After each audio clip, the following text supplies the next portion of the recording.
그런즉 씨 뿌리는 비유를 들으라.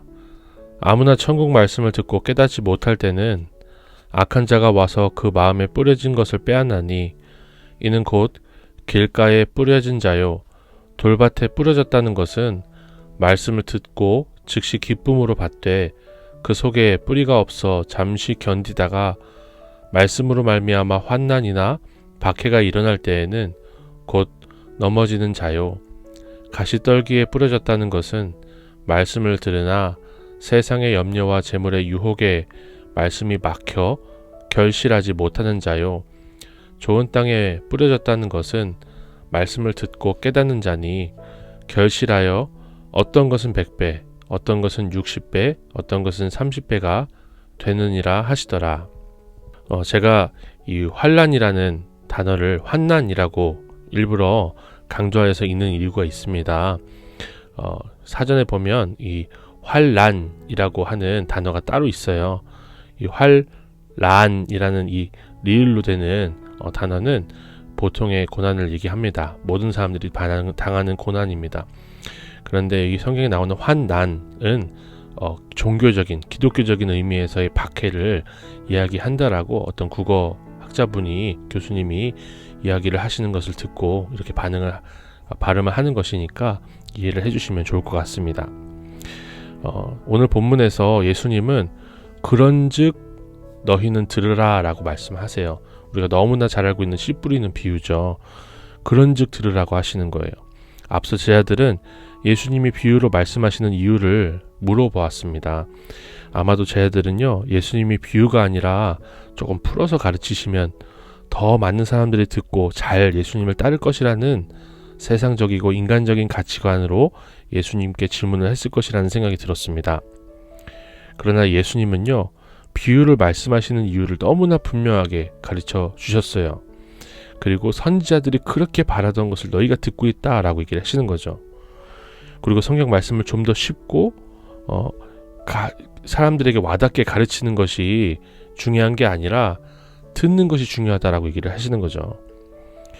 우리도 성경 말씀을 좀 더 쉽고 듣는 사람들에게 조금 더 양보해서 가르치면 잘 듣지 않을까? 라는 인간적인 생각을 하기도 합니다. 저는 초등부 전도사로 있을 때 처음 사역을 할 때 영화를 많이 편집해서 설교 시간에 보여주었어요.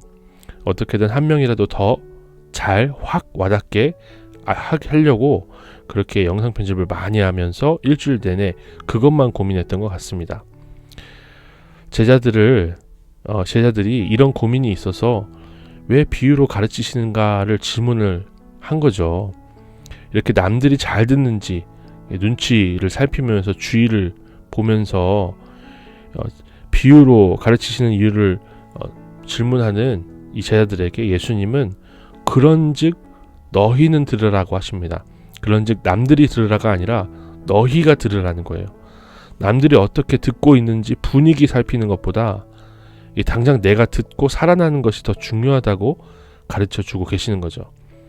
저는 목회자로서 내가 먼저 주님 앞에 은혜 받고 내가 먼저 주의 말씀을 들어야겠다는 생각을 오늘 본문을 말씀을 묵상하면서 한 것입니다. 가르쳐야 하니까 보는 말씀이 아니라 설교해야 되니까 보는 말씀이 아니라 내가 먼저 살기 위해서 그런즉 들으라고 말씀하시는 주님의 음성을 잘 듣길 원합니다.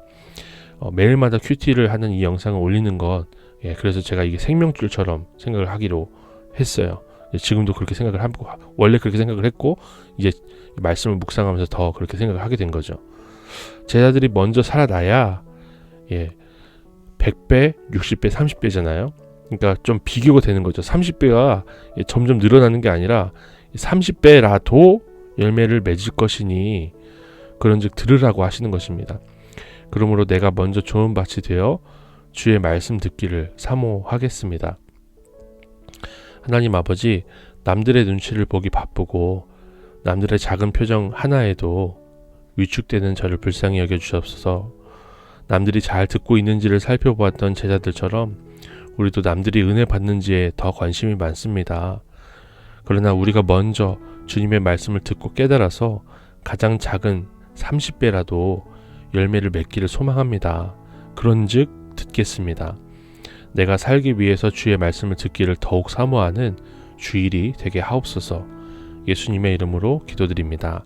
아멘.